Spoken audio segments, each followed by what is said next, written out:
Good evening. Excuse me. Good evening. Welcome to the International Great Black Read Aloud Day 2026. It is day 22. It is Purpose and Passion Day, and we are excited about bringing to you another day. We are 22 days in, and we are delighted that we have made it this far.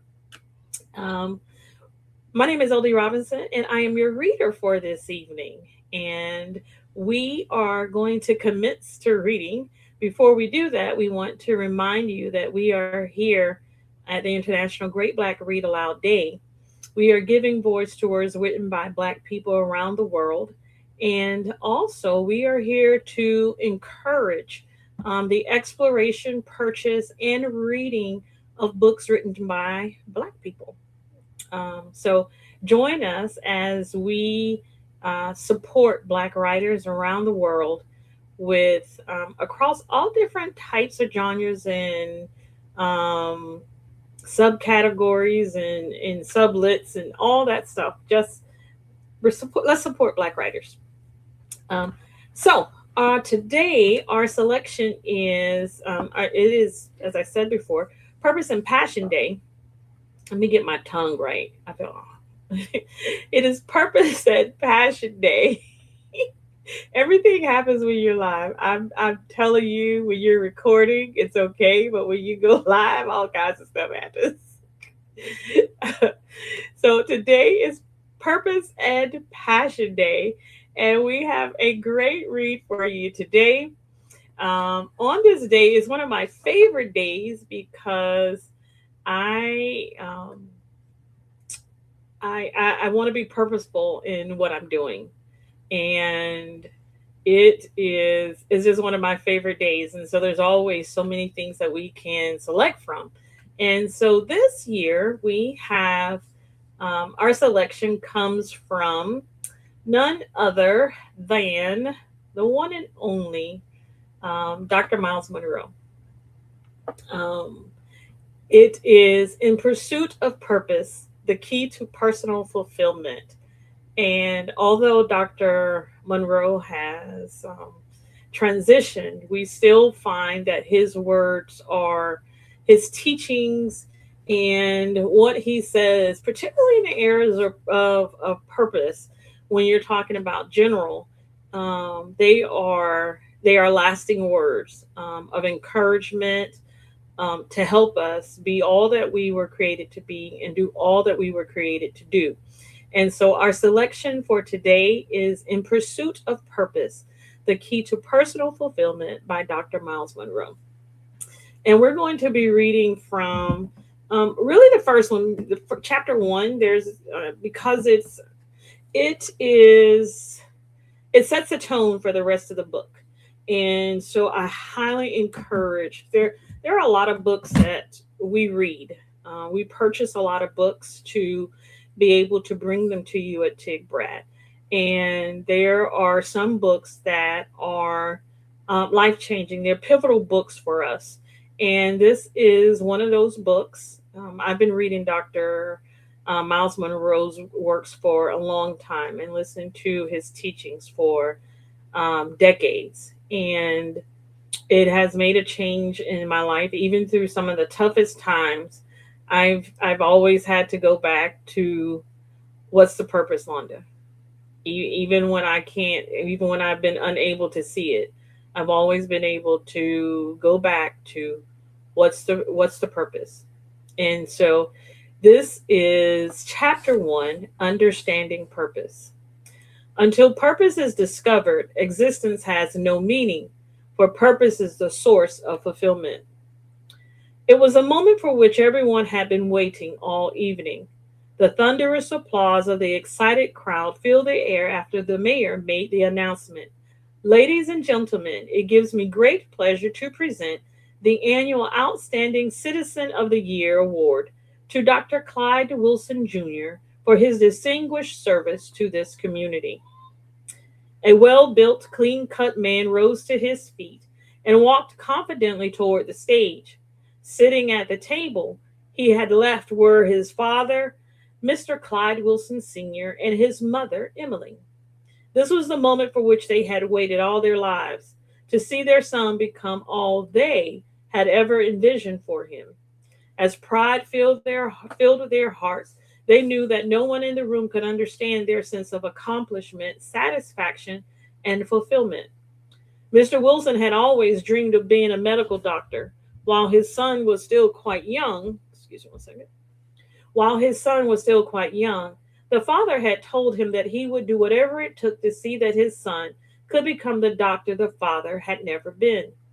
Young Clyde's parents had labored at many jobs over the years and had lived without the conveniences of life just to make it possible for their son to attend medical school and to complete his internship. This even made those sacrifices worthwhile, as Clyde Jr. now brought honor and respect to the family.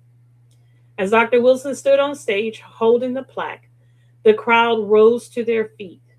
Cameras flashed and shouts of adulation filled the room. Then, as the applause subsided, silence filled the room. Everyone waited for the response of the good doctor. For a moment, he stood erect, poised to speak. Then his composure broke, and, with tears flooding his eyes, the young doctor pleaded with his parents in a loud voice that mirrored the despair in his eyes. Please, Mom and Dad, forgive me. I'm sorry, but I can't go on. Bewildered and embarrassed by the moment, the chairman helped the doctor off the stage. The crowd stood in questioning shock. What could possibly be stealing this great moment from this successful individual? As Clyde and his parents drove home that evening, Clyde attempted to explain to his perplexed parents the cause of his uncontrollable behavior. As his words spilled over one another, he tried to describe the frustration that had built with him over the past 10 years. Everything I have accomplished and achieved during these years has been done to please you, Dad, and to fulfill your lifelong dreams. I have become what you wanted me to be, but I have never become who I am, he said. In spite of all the cars, homes, and other material things I now have, my life is empty. I never wanted to be a doctor like you did, Dad.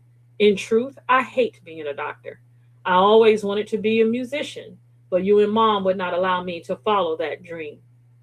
Please understand, I love and respect you dearly. I know all you have sacrificed to provide me with my education, and I thank you for it. But tonight, I realize that I cannot continue living to fulfill your dreams and expectations. I must start fulfilling my own. When I accepted that award tonight, I felt like a hypocrite. Someone I don't even know earned that award because I don't know myself. I want to live. I want to come alive. I want to be what I was born to be. Please set me free and let me live. There are millions of Clyde Wilson Jr.'s in our world. Perhaps you are one of them. They are busy, active, dedicated, faithful, famous people who are accepted, respected, revered, and admired. But deep inside, they are tired, frustrated, bored, disillusioned, confused, empty, and depressed. Their lives are aimless.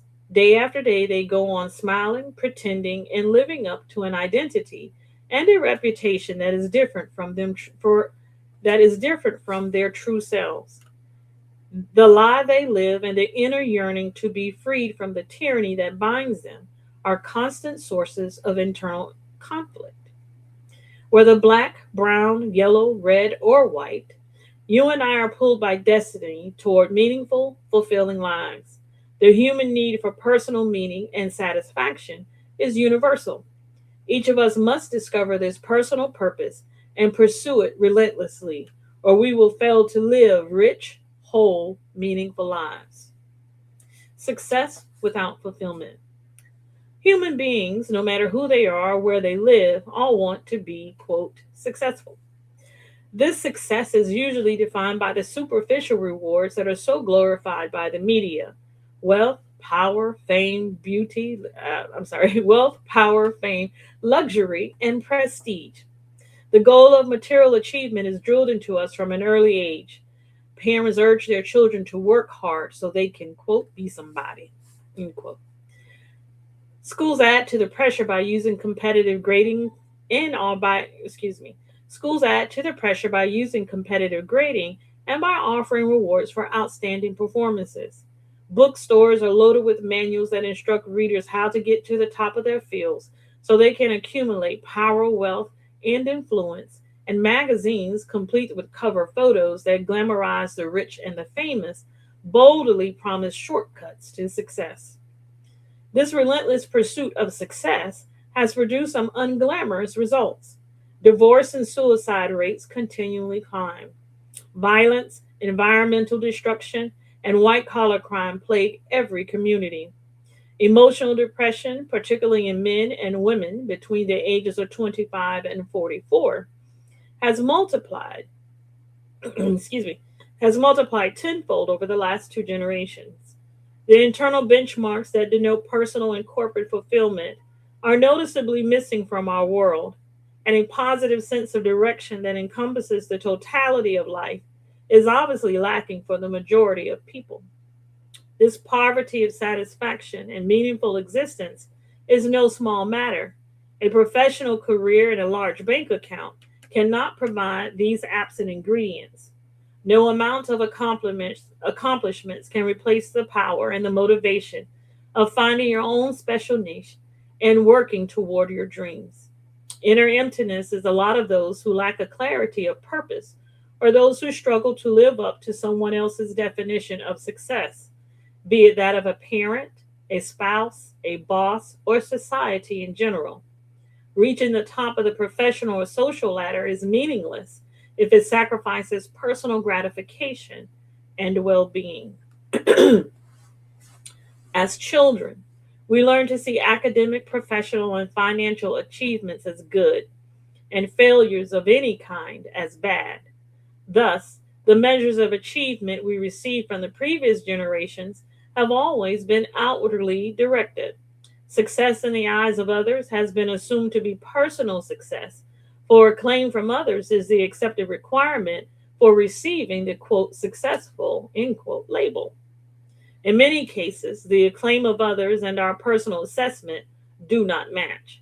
Too often, personal satisfaction has been sacrificed to the societal norm of making coincidence, imitation, and economic urgency, rather than aptitude, passion, and a sense of individual purpose, the basis for critical career decisions. In this, our world has missed the item of true value. Career success does not automatically yield the desired end of personal fulfillment, which is the only true measure of success. Private disillusionment and despair characterize many who have allowed the prescriptions of society to dictate their lives. Fulfilling purpose must be the primary goal of every person. Without a commitment to that purpose, there can be no lasting success. What is purpose? Excuse me. Everything in life has a purpose. Everyone on this planet was born with and for a purpose. It is this purpose that is the only source of meaning. Without purpose, life is an experiment or a haphazard journey that results in frustration, disappointment, and failure. Without purpose, life is subjective, or it is a trial and error game that is ruled by environmental influences and the circumstances of the moment. Likewise, in the absence of purpose, time has no meaning, energy has no reason, and life has no precision. Therefore, it is essential that we understand and discover our purpose in life so that we can experience an effective, full, and rewarding life. Purpose is the one, original intent for the creation of a thing, two, original reason for the existence of a thing, three, end for which the means exist, four, cause for the creation of a thing, five, desired result that initiates production, six, need that makes a manufacturer produce a specific product, seven, destination that prompts the journey, eight, expectation of the source, nine, objective for the subject, 10, aspiration for the inspiration, and 11, object a person wills or resolves to have. Purpose, therefore, is the original intent in the mind of the creator that motivate him to create a particular item. It is the why that explains the reason for existence. Every product is a child of purpose. In other words, before any product is made, there is a purpose established in the mind of the manufacturer that gives conception to the idea that becomes the substance for the design and production of the product. Thus, purpose precedes production. Every product is produced by purpose for a purpose. It exists for its original purpose and thus can find its true fulfillment only in performing the purpose for which it was created. Until purpose is discovered, existence has no meaning. Let us consider, for example, an electric fan. If it were possible for us to enter the mind, I'm sorry, if it were possible for us to enter the mind of the person who invented this product, we might see a desire or intent to circulate or move air, thus producing a cooling effect. This intent would be established both as the desired end or result and the predetermined purpose for the product, which is the first stage of production. After the purpose of the product has been determined, the second stage of production follows, which is the development of a design to produce the function that will fulfill the purpose. The design dictates the necessary components and materials for production, which is then incorporated into the product specifications. When all the drawings, specifications, and designs are completed and the materials have been procured, production can begin. It is essential to note that the production of the product does not begin until the purpose for the product has been established, and the success of the project is not determined until the product does exactly what its purpose requires. Thus, all things begin and end with purpose. In the world of engineering, we call that fit for purpose. This principle it pervades all creation. This principle pervades all creation. Nature abounds with evidence of this eternal law. The master manufacturer all created things has the master manufacturer of all created things has made all his creations for a definite purpose and has established that purpose as the ultimate definition of success. You and I are products of his purposeful creating. Your purpose is an integral part of you. Like the manufacturer who created the electric fan for a specific purpose, so God created you with a definite purpose in mind. Your existence is evidence that this generation needs something that your life contains. You are the creation that can meet God's desired result. Consummating that purpose does not just happen as a byproduct of life. You are responsible for the intentional fulfillment of your purpose, so the world may benefit from your contribution, just like millions of people are benefiting from the purpose of the electric fan. In essence, you were born on purpose and with a purpose. Your personal fulfillment is only in so far as you complete your destiny. The discovery of your personal purpose and its relationship to God's universal purpose must be the basis from which you live. You must strive to be who you were born to be. As you discover who you are, you will learn that your purpose, your identity, your uniqueness, and your potential are interdependent. You cannot truly know thyself, as the Greek philosophers admonish, until you discover your purpose. This is true because known purpose reveals the particular components God built into you to enable you to achieve all that He prepared for you. Nothing is truly yours until you understand it, not even yourself. Some people are born knowing what they want to do and even how to do it. The rest of us must spend hours figuring out what to do with our lives. Vague goals such as, quote, I want to be happy, end quote. Quote, I want to make the world a better place to live, end quote. Or even, quote, I want to be rich, end quote, are nearly useless. We must ask the primary question, why am I here? And reply with an unqualified answer, to be myself and express myself fully. Concern for doing the right thing rather than a desire to do things right must always guide you. That right thing is the purpose for which God created you and gave you breath. You are special and unique. God made you from an original mold, then threw it away when you were completed. Check out your uniqueness and find out what differentiates you from the billions of people who inhabit this planet. Then pursue your aspiration deliberately and consistently.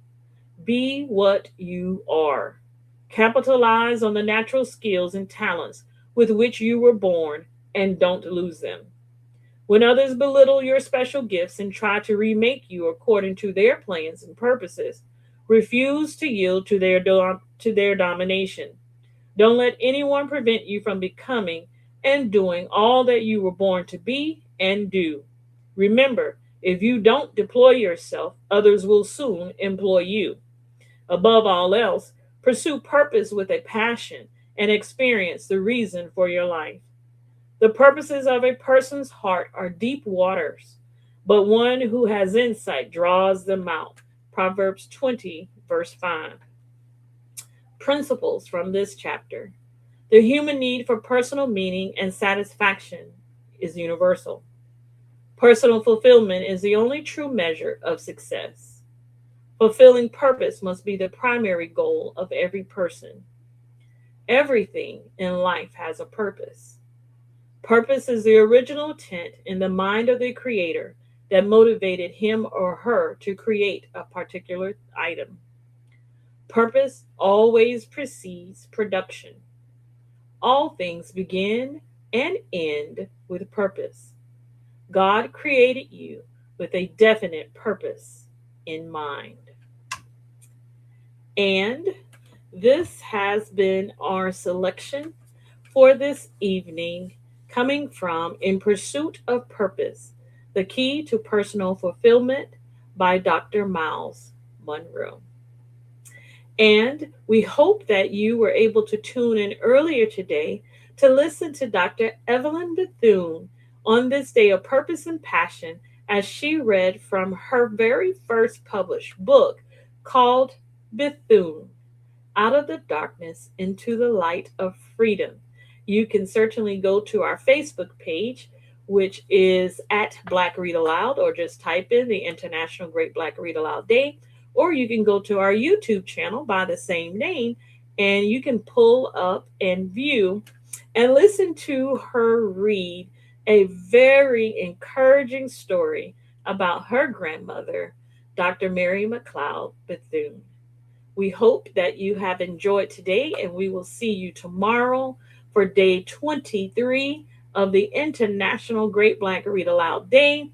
And we will be back with our selection for tomorrow. We've got some special things coming up. We've got all kinds of interviews that we're bringing to you. So hang around with us. Tomorrow is Sports Day, and so we will be bringing you a selection in a little different way concerning sports. Okay, and so we look forward to tomorrow. We hope you tune in.